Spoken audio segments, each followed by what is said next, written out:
and welcome. I'm Abhishek and I have with me my friend Prakash here. Well, we as Christians are told to read the Word of God, the Bible. It has been preached, we have heard a lot of sermons about it, and the Word of God itself talks about the importance of reading the Word, meditating on it, and applying to our lives. But how should we read the Word of God, the Bible, is a very important question. And probably many times we have not realized the importance of looking at this question or have overlooked it. And so today we are going to answer this question: how should we read the Word of God? So Prakash, what do you think? What would you suggest about reading? How should we read the Word of God? That's a very important question, Abhishek. There are many Bible readers who read their Bible, who follow different format in reading their Bible or God's Word. There are people who take out certain passages of the scripture and they read it. And then there are many other Bible readers who pick up verses. They pick a verse here and then they pick a verse there, and then they start reading, and then they understand scripture that way. And in a context like India, there are verses printed in calendars, and then there are many Christians who read that one verse for that day, and then that's all. So there are different readers, Bible readers, who follow different format in reading of scripture.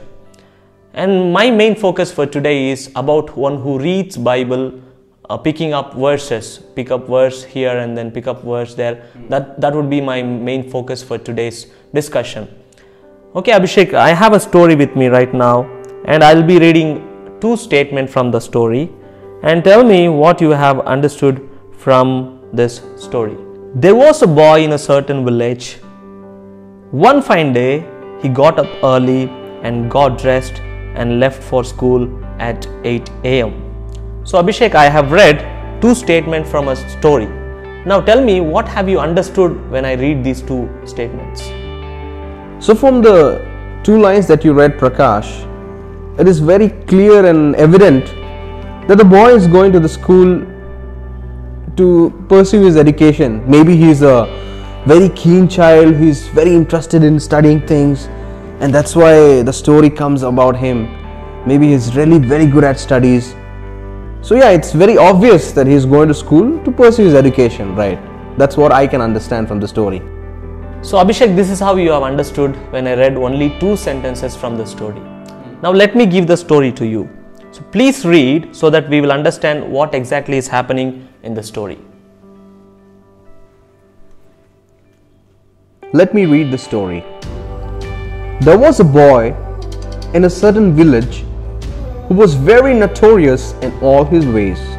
He hardly went to school and always disobeyed his parents. He would often look for opportunities to steal things. One fine day, he got up early and got dressed and left for the school at 8 a.m. in the morning.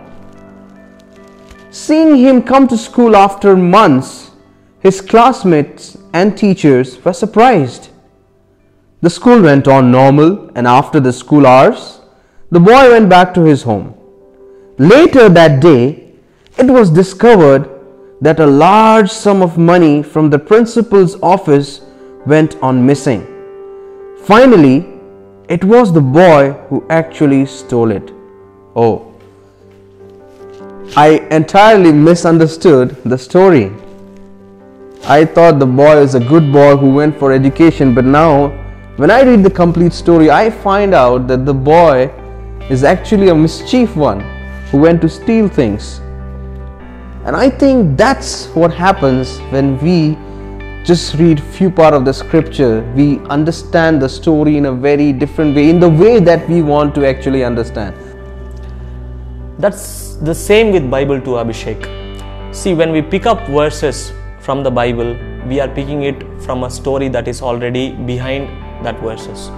So what happens when we pick verses here and there and then we read it out of context? We miss the whole point of the story. We miss the whole message that is present behind the story. Wow, that's really wonderful. And it is very true, Prakash, what you said. But there are times when God has used a verse from a chapter or from a passage in the Bible, or a particular part of a verse, a fragment of a verse, to speak to His people or to give vision to them. Well, how would you address that? Yes, Abhishek, there are instances where God has chosen to speak with people through one verse or through one passage. Yes, that is true. But we must understand that Bible was never written verse by verse. The biblical authors who wrote the Bible, they never wrote verse by verse or chapter by chapter. They wrote it as a whole story. Bible is a story. So they wrote it as a whole. Now the chapter divisions or the verse divisions was later made during 13th and 14th centuries. That was actually made for the benefit of the church. But later on, that itself has paved way for many Bible readers to misunderstand or to take a verse from the context and understand that verse out of context. So finally, how would you, or what would you suggest to our viewers, our Bible readers, on how they should read this Word of God? It is advisable for all the Bible readers not to pick verse here and there and read it out of the context or the circumstances that was written. So whenever you read your Bible, read it as a whole book. Read it chapter by chapter, so that you will see the flow that is happening and you will get the message that is present behind that particular book, that particular scripture passage. Thank you, Prakash, for that wonderful eye-opener. So friends, this is how we should read the Word of God. I hope this video has given you an eye-opener and helped you to understand at least something about how you should read God's Word. If you have any questions regarding this, please post it on the comment section and we'll be happy to answer your questions. And we are also coming up with much more videos like this. So please like, share and subscribe to this channel. Thank you for watching. God bless you all.